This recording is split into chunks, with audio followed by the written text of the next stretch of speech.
Iron Triangle ya. Nah, kemarin biaya sudah, sekarang adalah di waktu. Jadi tugas kita di project management adalah menyiapkan rencana anggaran biaya yaitu RAB, berikutnya adalah time schedule. Ya, nah yang terakhir nanti ada quality assurance ya untuk manajemen quality. Nah, sekarang kita belajar tentang time schedule ya. Jadi untuk time schedule ya, nah sama seperti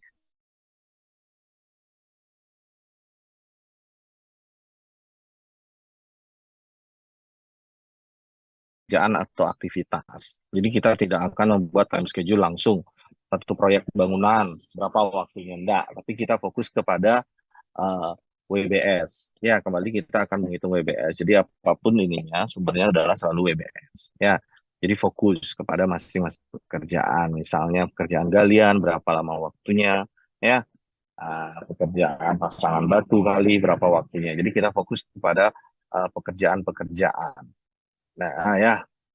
Nah, yang harus dipahami di sini adalah apa yang dimaksud dengan events, apa yang dimaksud dengan aktivitas, dan apa yang dimaksud dengan milestone. Itu yang penting kita pahami ya. Nah, kalau yang kita akan hitung ya adalah tiga ini. Jadi yang disebut dengan aktivitas adalah dari awalnya mulai sampai pekerjaan itu selesai. Ya, aktivitas itu kita bicara lebih kepada yang namanya durasi. Ya, ya, durasi itu yang disebut dengan aktivitas. Jadi lama waktunya. Sedangkan events, ya itu terjadinya seketika. Jadi mulai dan berakhirnya. Ketika kita mulai gali, cek gitu, mulai gali pertama, nah itu namanya event. Ya, ya makanya kecelakaan itu disebutnya event atau kejadian kecelakaan. Nggak ada dibilang aktivitas kecelakaan. Jadi dia tidak ada durasinya ya, ketika plak gitu ya, instan. Nah itu namanya event, mulai dan berakhirnya. Sedangkan milestone itu adalah titik-titik penting, ya, ya target-target. Nah, ketika kita ada pekerjaan selama 1 tahun, kita akan menentukan milestone kita. Atau ketika kita melakukan pekerjaan konstruksi bangunan 2 lantai, kita akan menetapkan milestone. Milestone pertama ya tentu mulainya pekerjaan pasti. Milestone kedua selesai pengecoran lantai 1. Milestone kedua, ketiga misalnya selesai atap lantai 2 atau pengerjaan atap. Nah, itu disebut milestone. Jadi ada titik-titik penting yang kita kontrol. Jadi ketika kita dapat pekerjaan 1 tahun, kita tidak langsung memanage 1 tahun itu, tapi kita breakdown lagi ke dalam target-target, ya target-target lebih kecil, nah, namanya milestone. Ya, jadi apa sih targetnya? Nah, mulai pekerjaan itu biasanya target. Selesai perizinan itu juga target. Ya, karena selesai perizinan baru pekerjaan itu bisa dimulai. Kan begitu seharusnya. Ya, realnya. Itulah yang disebut dengan milestone. Ya, milestone ini ya itu adalah kunci. Ya, jadi tim itu biar punya bayangan, karena kadang-kadang kita susah sekali di lapangan ya atau di sebuah project kita menjelaskan galian selesai 3 hari, ini selesai 3 hari. Nah, biasanya di proyek kita kasih dia tahap pertama slope selesai tanggal ini. Jadi semua mengingat tanggal itu aja gitu ya. Jadi mereka nggak mengingat semuanya, tapi kita sebagai project manager ya kita harus memanage itu, membreakdownnya tetap ya. Jadi seperti itu ya. Nah, perkembangan time schedule itu pertama kali ada yang disebut namanya Gantt chart ya, dikembangkan oleh Henry uh, L. Gantt ya, makanya disebut namanya Gantt chart ya. Nah, Gantt chart ini hanya menunjukkan hubungan aktivitas ya, artinya pekerjaan terhadap waktu. Ada pekerjaan A, waktunya berapa ya. Gantt chart hanya bisa menunjukkan aktivitas yang mana duluan, yang mana menyusul ya. Nah, kalau kalian lihat di schedule, biasa kalau saya sering adalah di studio dengan Pak Prof. Runo. Beliau selalu menyiapkan Gantt chart. Ya, nah Gantt chart dibuat setelah WBS. Nah, kelemahan Gantt chart ini dia tidak mampu menunjukkan hubungan keterkaitan antara aktivitas atau sebab akibat. Kalau pekerjaan ini terlambat, bagaimana dengan pekerjaan berikutnya akibatnya? Dia tidak bisa menunjukkan. Ya, ini contohnya seperti ini. Ada pekerjaan A. Ya, kalau A ini terlambat, pekerjaan B bagaimana atau C bagaimana? Berhubungan tidak? Nah, ini kelemahannya. Ini di beberapa proyek masih menggunakan Gantt chart ya, bukan diagram jaringan. Jadi dia tidak tahu ketika si A ini, pekerjaan A ini terlambat, pekerjaan C itu bakal bagaimana. Dia tidak tahu akibatnya. Misalnya, kalau kita pekerjaan struktur terlambat, nah kolom bisa nggak dikerjakan? Nggak bisa. Jadi ada pekerjaan yang menunggu. Di sini misalnya pekerjaan tembok, ya, atau acian. A itu pekerjaan acian. Sedangkan C itu pengecetan. Kalau acian belum selesai, pengecetan bisa. Nggak bisa. Kalau si A terlambat sampai tanggal 2, otomatis si C ini yang butuh waktu 6 hari misalnya, ya pasti akan mundur, kan begitu. Nah, ini yang nggak bisa. Nah, makanya muncullah yang disebut namanya diagram jaringan. Ya, penggantinya yang akan membantu kita. Ya, itu namanya network, jaringan kerja. Ya,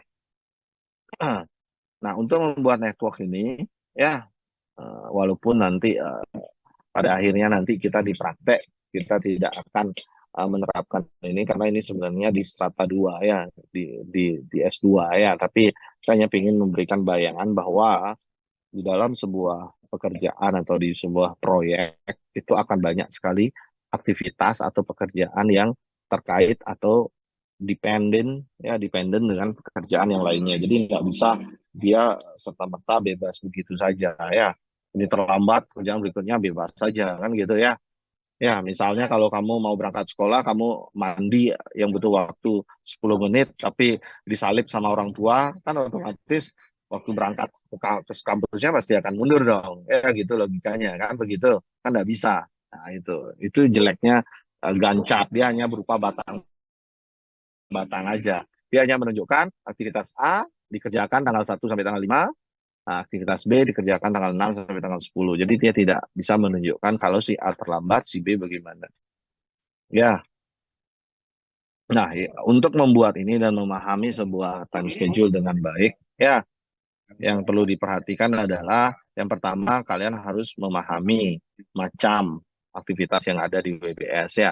Apa saja pekerjaan yang harus dikerjakan. Ya, aktivitas atau pekerjaan yang ada di WBS dan pahami volumenya. Kalau dia berupa konstruksi ya, berapa volumenya. Karena itu akan mempengaruhi. Ya. Kemudian memahami ketergantungan antara aktivitas, mana yang dahulu dan mana yang kemudian menyusul berikutnya. Ya, jadi itu. Ya, yang mana duluan, yang mana belakangan. Nah, ini berkaitan dengan urutan logis masing-masing aktivitas. Ya, nah kalau ini nggak bisa, nggak susah nanti ya. Ya, nah, makanya kita harus memahami urutan logis suatu pekerjaan.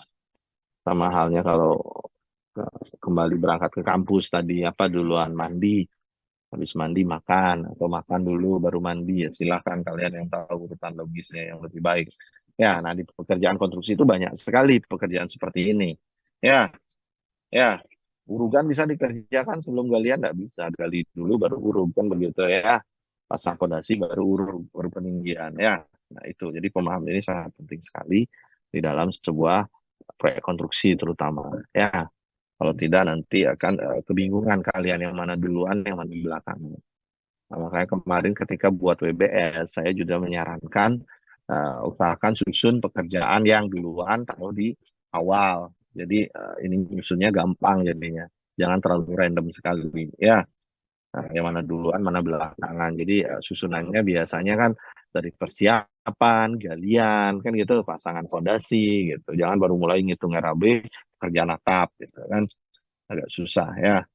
Jadi semuanya berurutan secara urutan logis. Terakhir, kita juga perlu memahami waktu penyelesaian. Berapa sih dibutuhkan waktu untuk mengerjakan satu pekerjaan tertentu? Ya, nah misalnya galian, berapa waktunya? Nah, paling enggak kita sudah tahu volumenya. Volume kita berapa yang mau digali, sekian kubik. Nah, satu orang dapat berapa? Nah, kemarin kan kita sudah membahas di waktu di RAB ketika kita membahas koefisien. Di sana kita bisa menentukan satu orang dapat berapa kubik, berapa meter ya sehari. Nah, itu bisa membantu kita dalam menentukan itu. Ya. Nah, itu ya. Jadi ini hal-hal inilah yang perlu kalian pahami untuk bisa membuat sebuah diagram jaringan. Ya. Nah, ini logical relationship ya. Ada pekerjaan finish. Nah, ini namanya activity ya.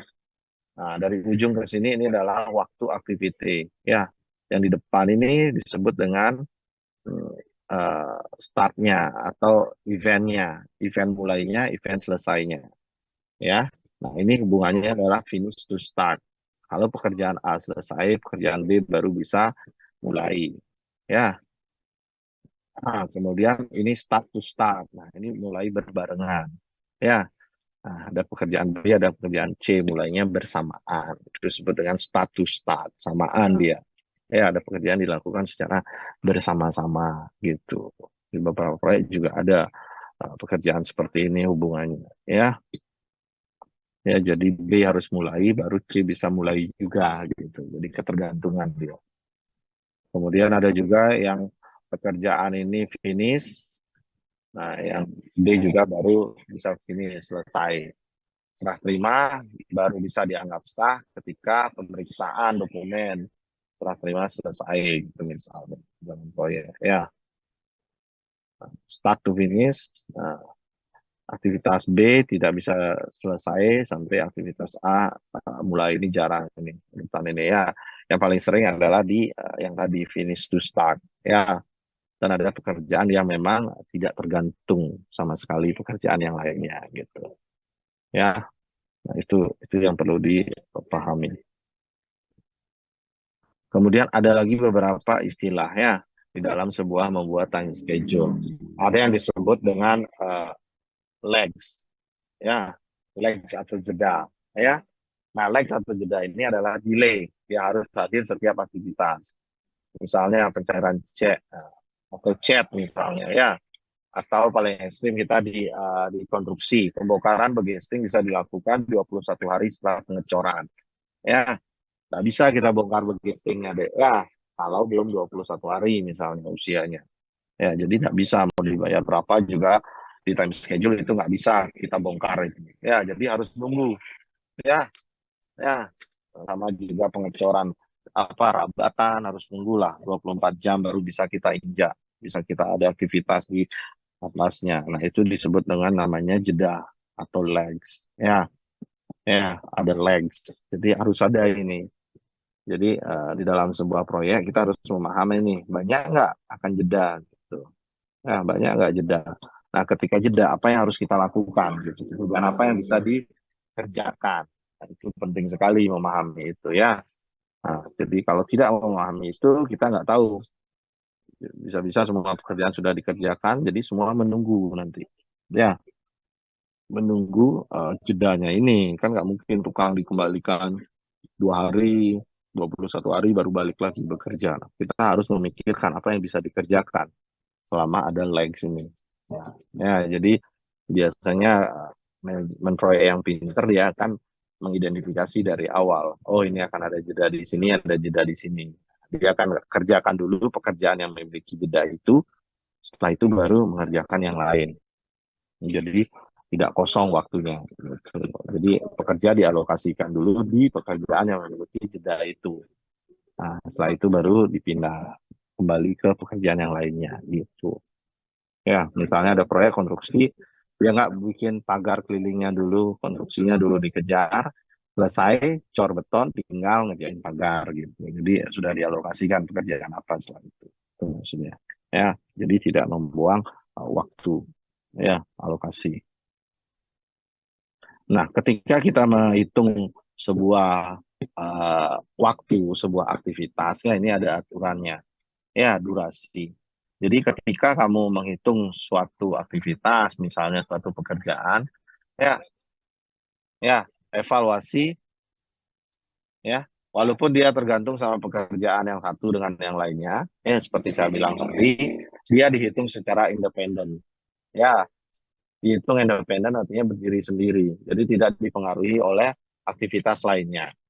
Ya, walaupun pemasangan pengecetan tergantung sama pekerjaan acian, gitu.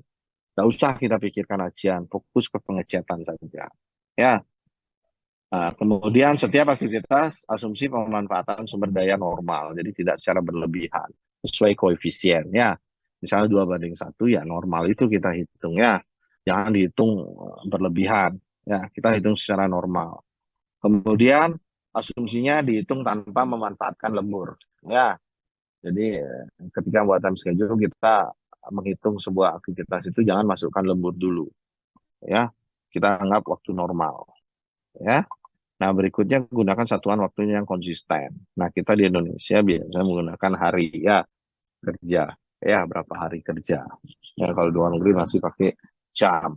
Ya, nah biasanya kalau kerjaannya panjang, besar, nah, di masternya mungkin ada yang berupa minggu. Kemudian di tiap milestone, tahap-tahap pentingnya akan di breakdown menjadi hari. Ya, nah kemudian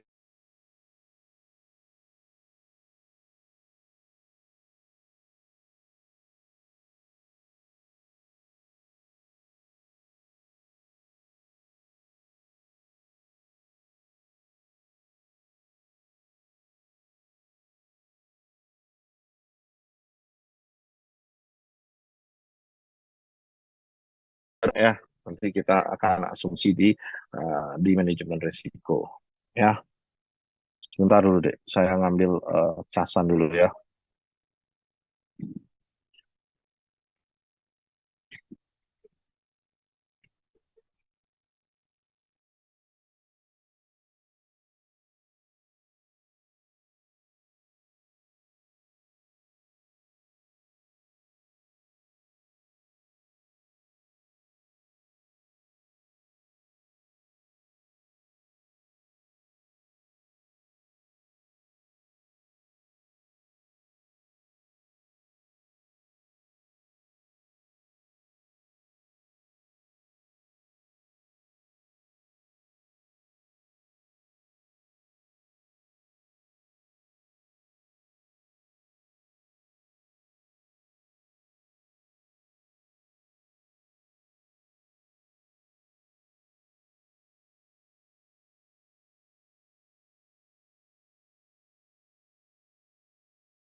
Udah ada.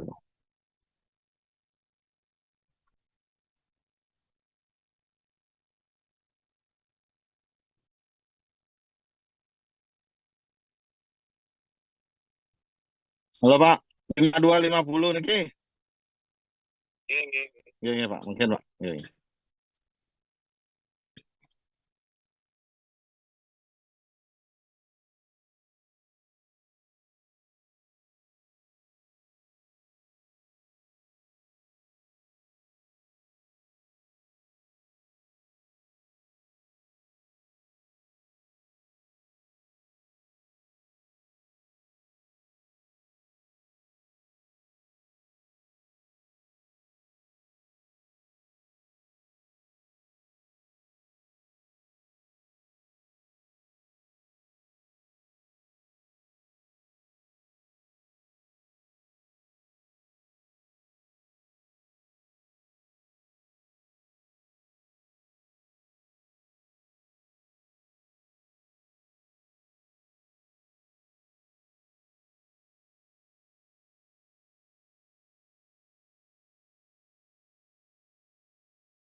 Ya, kita lanjut ya, Dek ya. Nah, ini adalah contoh activity box-nya. Nah, ini nanti kalian sebenarnya ini bagian dari strata 2 sebenarnya ya. Cuma saya akan jelaskan sedikit saja ya mengenai isi dari box ini ya. Untuk pemahaman saja. Sebenarnya yang saya butuhkan adalah nanti Anda bisa membuat diagram ini saja sudah cukup saya. Jadi ada pekerjaan A ya, pekerjaan B tergantung sama pekerjaan A artinya ya. Pekerjaan C nggak bisa dimulai kalau A belum selesai gitu ya. Nah, nanti kalian akan membuatkan diagram pekerjaan kalian. Nanti kan ada di RAB tuh. Nah, ada pekerjaan galian, pekerjaan apa. Nah, galian selesai baru bisa pondasi, pondasi selesai baru bisa slope. Nah, kalian memahami flow itu saja saya sudah cukup ya, tanpa harus mengisi ini. Ya, nah ini namanya waktu start. Nah, ini panjang nih ceritanya kalau ini saya jelaskan semua ya. Nanti akan saya bagi, silakan dilihat sendiri saja. Ya, intinya hanya menambahkan pekerjaan saja. Ya, coba sederhana dulu ya. Ya, yang sebelah kiri namanya start, sebelah kanan namanya finish. Ya, kalau di atas namanya early, di bawah namanya late. Ya, terlambat. Ya, start di kiri, finish di kanan, early di atas, late di bawah. Ya, kemudian di sini ada namanya durasi, activity level, nama pekerjaannya, kemudian ada flow. Ya, nah itu dia. Ya. Nah, ini hubungannya ya FS ini artinya finish start tanpa adanya jeda normal. Ya, ini tidak ada jeda artinya. Nol nol ini tidak ada jeda. Ya, ini durasinya 2, 4 hari, 5 hari dan 3 hari. Hubungannya bagaimana begini? Ya, karena tidak ada jeda. Ya, A, B, C, D. Kalau ada jeda di sini nanti ditulis. Nah, kita coba urutannya. Ada pekerjaan A misalnya. Hari pertama disebut hari ke-0. Ya, waktunya adalah 2. Nah, 2. Jadi paling cepat bisa dimulai, paling cepat selesai, early finish itu di hari kedua itu artinya. Ya, nah berarti pekerjaan B dan C bisa dimulai di hari kedua gitu ya, karena nggak IFS-nya 0 di sini. Oke, ya. Nah, itu artinya ya. Nah, itu cepat paling cepat dimulai di hari kedua. Sedangkan C juga sama dimulai di hari. Nah, ini paling cepat finish 2 tambah 4 sama dengan 6. Gitu aja sebenarnya. Ya, ini dimulai paling cepat. Ini selesai hari kedua, dia tergantung si C sama si A. Paling cepat dia dimulai hari kedua. Nah, paling cepat finish, dia dimulai di hari ke-7. Karena ini butuh kan. Nah, di hari ke-7. Ya, nah ini si D ini tergantung sama dua. Tergantung sama si B sama si C. Ya, yang si C selesai di hari ke-7, si B selesai di hari ke-6. Dia tergantung sama dua ini. Berarti paling cepat dia bisa dimulai di hari ke-7. Ya, karena dia tergantung sama dua. Nah, yang dua lambatan 1 hari, hari ke-7. Jadi paling cepat finish adalah di hari ke-10. Nah, ini sekarang kita bekerja terbalik sekarang. Ya, ini selalu sama. Paling lambat finishnya ya 10 dikurangi 3. Nah, kemudian kita tulis ini 7. 7 kurang 0, paling cepat 2. Dan juga 7. Ya, karena ini selalu sama. Nah, ini dulu isi 7 kurang 4, 3. Nah, ini ada 2, ada 3. Kita pilih yang lebih kecil. 0. Jadi ini selalu 0. Kalau ini sudah 0, berarti sudah benar ini ya. Nah, yang perlu diperhatikan di sini, yang lain yang penting adalah perbedaan antara 6 dan 7 ini ya. Nah, di sini ada apa yang kita ketahui, kita bisa mengetahui kapan pekerjaan itu start dan finishnya. Kemudian tahu paling lambat kapan pekerjaan itu bisa dimulai. Nah, ini kan late finish nih, yang bawah ini artinya late finish. Nah, ini terlihat pekerjaan B itu nggak harus dimulai hari kedua, tapi paling cepat hari kedua juga bisa mulai. Tapi kalaupun dimulai hari ketiga juga nggak masalah, karena dia butuh waktu kan 4 hari, selesai di hari ke-7, ini mulai hari ke-7, jadi nggak masalah dia. Ya, itu artinya. Jadi ada pekerjaan boleh kita tunda dulu. ya, karena dia punya floating. Nah, ini namanya float. Ya, ini akan ada float nih ya, 101. Nah, ini boleh. Pekerjaan B boleh ditunda 1 hari gitu artinya. Ya, nah jadi kemudian apa yang kita ketahui, kita tahu jalur kritisnya.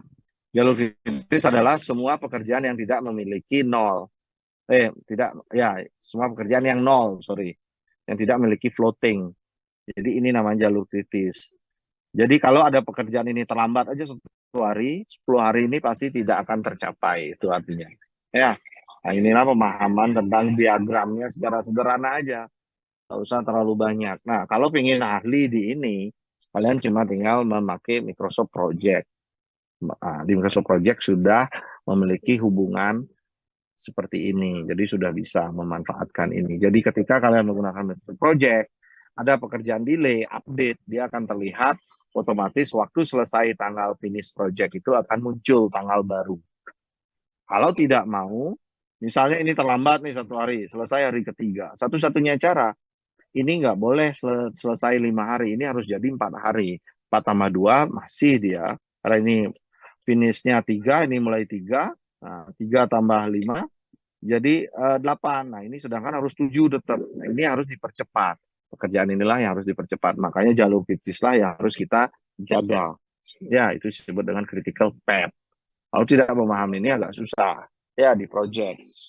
Ya, pekerjaan kritis itu biasanya galian, pondasi, slope, kolom, ya balok, plat lantai gitu. Itu kritis tuh. Ya, tembok bisa belakangan dikerjakan gitu. Ya, uh, yang MEP bisa kita tunda sebentar dulu. Nah, itu juga akan membantu kita menentukan kemana uang itu harus kita bawa.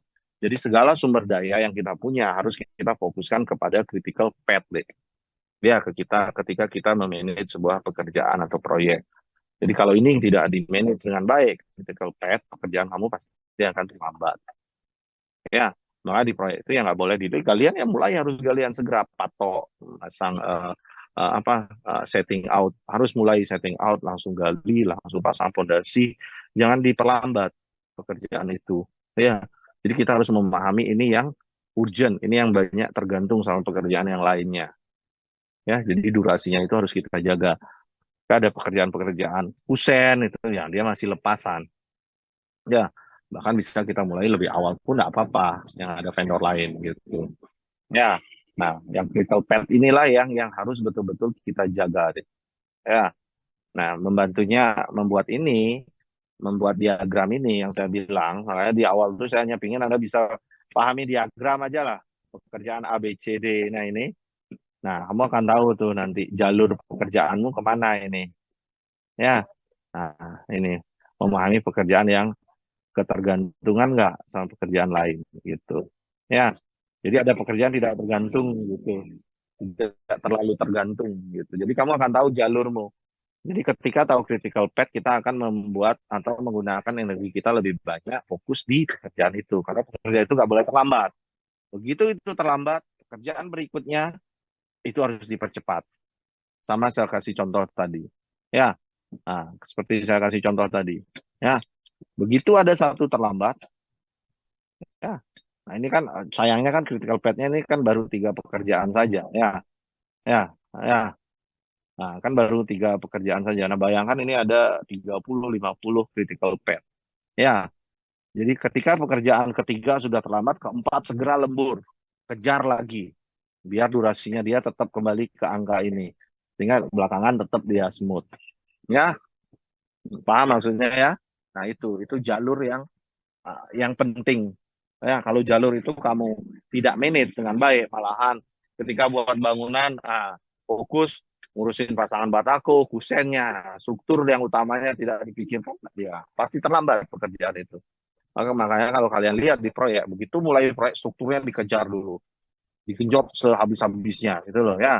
Jadi ketika struktur selesai, MEP bisa masuk, ini bisa masuk, begitu, ya atap masuk, pekerjaan terlindungi, ya kemudian dipilihlah pekerjaan yang berpengaruh sama interior, misalnya banyak-banyak furniture fixnya di mana, nah itu dikerjakan dulu dindingnya, terus interior bisa ngukur, darah bisa mesen mulai gitu, ya. Jadi pintarnya menyusun, menstrategikan, mengalokasikan yang mana duluan, yang mana belakangan. Nah, itu pentingnya, ya. Ya, nah ini uh, float. Nah ini dia float itu adalah floating ya. Kita boleh ada waktu apa ya aktivitas itu boleh kita mulai terlambat tanpa waktu penyelesaian. Ya, nah, untuk menghitung float. Ya, makanya kenapa kita perlu hitung ke belakang untuk menentukan floatnya. Gitu. Jadi ketika float kita ketahui, bisa membantu kita dalam menentukan ya, di manakah apa posisi proyek itu. Ya, nah, itu untuk perkenalan dulu di time schedule ya. Teknik time schedule ada banyak, ada PERT, activity and error, ya, delay schedule, line of balance. Nah, banyak sekali ya. Ya, tapi yang paling sering kita gunakan adalah uh, di apa namanya wah apa tadi diagram ya yang tadi itu ya critical path yang ada diagram jaringan ya. Nah, diagram jaringan itu yang paling sering kita gunakan ya yang di time schedule. Nah, ada beberapa proyek ketika ada pekerjaan itu sangat tight schedule sekali kita bisa menggunakan PERT teknik ya. Tapi ya ini semua di S2 deh ya. Di S1 itu kalian hanya diajarkan biasanya ya, hanya di Gantt chart. Ya. Nah, sayang sekali makanya kenapa saya paksa ada diagram jaringan, pengenalan aja. Karena faktanya memang di lapangan ya harus diagram jaringan, nggak bisa. Ya. Karena dulu S1 diajarkannya cuma itu, pekerjaan A 10 hari, pekerjaan B 5 hari gitu loh. Jadi tidak paham kalau A terlambat kerjaan B bagaimana, saya nggak tahu akibatnya gitu loh. Santai-santai saja gitu loh. Ya. Nah, ketika kita sudah menggunakan diagram apalagi ditambah dengan Microsoft Project, aplikasi yang kita gunakan, otomatis kita akan terkejut. Nah, terlambat ini, oh begini waktu selesai proyek saya. Awalnya 10 Januari bisa pindah otomatis ke Maret. Apa yang harus saya lakukan begitu ya? Cek, yang paling aman, paling gampang dilakukan adalah mengecek yang namanya critical path. Critical path itu yang harus kita perbaiki karena di sana kuncinya, ya, di sana kunci segalanya, ya. Nah itu yang harus dilakukan, ya. Jadi itu, ya. Nah, ada yang ditanyakan dulu deh tentang time schedule.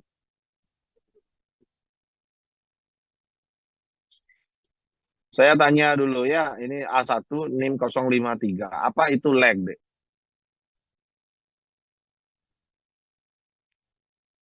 Hmm, Ayo,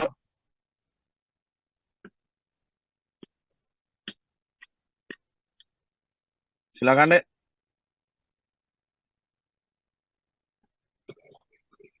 Ayo, apa itu?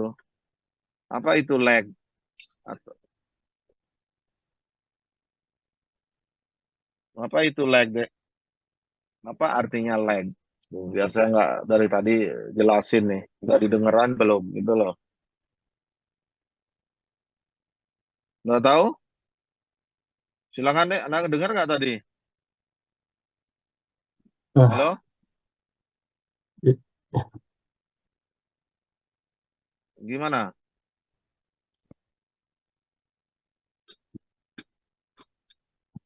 Ayo, kamu dengar nggak tadi? Apa yang saya jelasin? Hmm? Lex itu delay Pak, jeda. Apa itu? Coba kamu jelaskan. Terus gini kayak pekerjaan, beberapa pekerjaan yang mungkin dapat harus dijeda. Gimana? Harus dijeda. Maksudmu apa Oh, harus dijeda? Pekerjaan ada harus dijeda. Apa itu jeda? Ayo, yang eh, lain yang bisa jawab deh. Nggak dengerin kamu ya. Yang lain yang bisa jawab apa? Apa itu lag? saya mencoba Pak. Ya, ya. Berdasarkan kamu yang Bapak jelaskan tadi, lag itu pengertian itu jeda Pak. Contohnya misalkan pengecoran ada dua tumpuk atau dua lapisan tuh, pengecoran pertama tuh harus ditunggu dulu biar kering secara merata dan benar, baru ditumpuk Hmm, lapisan kedua Pak. Berdasarkan contoh yang Bapak hmm. jelaskan tadi. Ya, ya, itu jeda ya. Jadi waktu tunggu ya. Jadi kita ada menunggu di proyek itu kadang-kadang. Setelah ini, walaupun selesai nggak bisa langsung ke tahap berikutnya, kan begitu ya. Ada nunggu dulu, nunggu kering ya.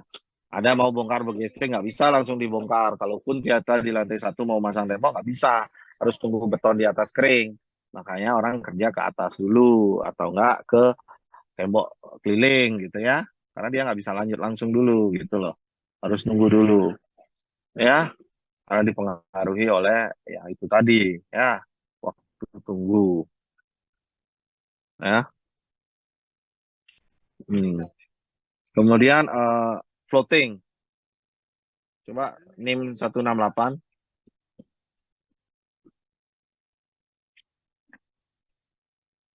168 I Komang siapa nih? A4 NIM 168 silakan 2021 168. Apa itu? Float. Jumlah waktu, Pak, dalam sebuah aktivitas, Pak. Jumlah waktu. Apa itu? Coba kasih contoh saya jumlah waktu.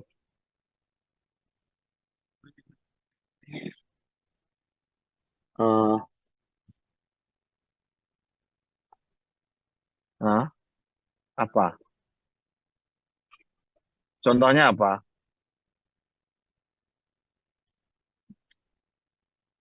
Hmm? Gimana?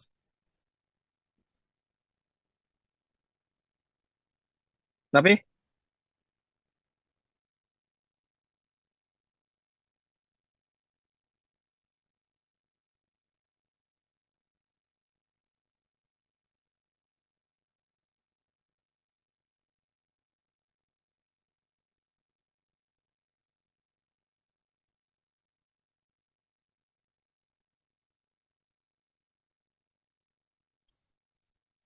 nih, silakan. Ada yang bisa float apa? Silakan dijawab. Float, float. Apa contohnya? Kumpulan waktu. Ayo, kalau ada suatu pekerjaan memiliki float, itu artinya kita boleh menunda. Ya, menunda memulainya. Karena kalau kita lihat diagram jaringan, ada early start, artinya paling cepat kita bisa mulai di hari keberapa. Tapi di sana juga menunjukkan kapan paling lambat kita harus mulai. Selisihnya itulah yang disebut dengan float. Ya, float. Jadi dia ngambang, boleh ngambang dulu. 7 hari punya float. Oh, ada apa? 3 hari lagi kita kerjakan. Jadi kita harus melihat itu. Oh, ini penting nggak? Nah, kalau kita punya sumber daya manusia yang kita ada kerja sedikit, minimal sekali, kerjakan dulu yang tidak ada floatnya, karena itu critical path. Yang ada floatnya, kita tunda atau cari orang lain sambil nyari ada waktu masih sisa 7 hari apa waktu floatnya 7 hari nggak apa-apa, tidak akan mempengaruhi waktu selesai proyek itu namanya float ya. Ada yang bisa membedakan antara aktivitas dengan event atau aktivitas dengan kejadian? Ayo, apa bedanya? Ayo,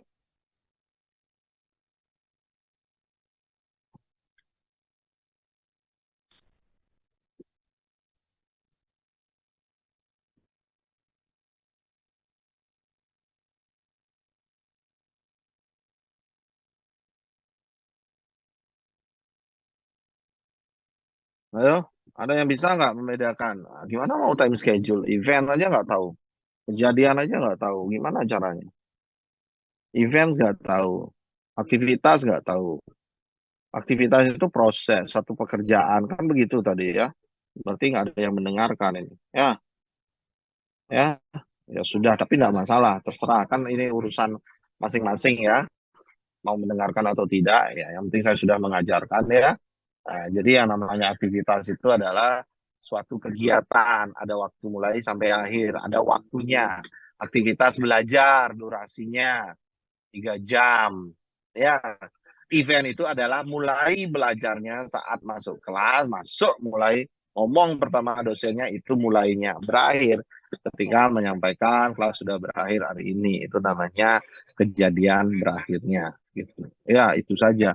Sedangkan dari mulai sampai akhir selesai pekerjaan itu disebut dengan aktivitas. Ya, jadi aktivitas itu cirinya adalah memiliki durasi. Kalau event itu instan, plek gitu. Ya, makanya kecelakaan itu nggak ada yang bilang aktivitas kecelakaan, pasti dibilang kejadian karena seketika gitu ya. Ya, ya kita nggak ada durasi. Ya, walaupun ada 1 detik gitu, plek plek gitu tabrakan. Tapi pas kejadian itulah yang disebut dengan kejadian. Ya, kalau milestone itu adalah titik-titik tonggak penting, ya titik-titik target dari keseluruhan kita pecah-pecah lagi sehingga mempermudah untuk menemukan. Ya, oke, itu saja saya rasa hari ini. Kalau memang tidak difokuskan untuk kuliah juga nggak apa-apa ya silahkan. Jadi minggu depan saya akan lanjut dengan percobaan pembuatan time schedule. Ya, nanti dari grup juga akan kita mintakan diagram jaringannya. Ya, sederhana saja. Diagram jaringannya saja, walaupun tidak diisi durasinya, karena durasi akan muncul nanti di Excel. Paling tidak memahami yang mana duluan, mana belakang. Ya, saya hanya butuh diagramnya saja. Sebutkan ada aktivitas A misalnya, pengukuran, setelah pengukuran baru bisa galian, nggak mungkin bisa gali sama ngukur bersamaan gitu. Ya, ya jadi itu ya. Oke, kalau tidak ada ditanyakan ya, saya tutup hari ini. Selamat siang deh.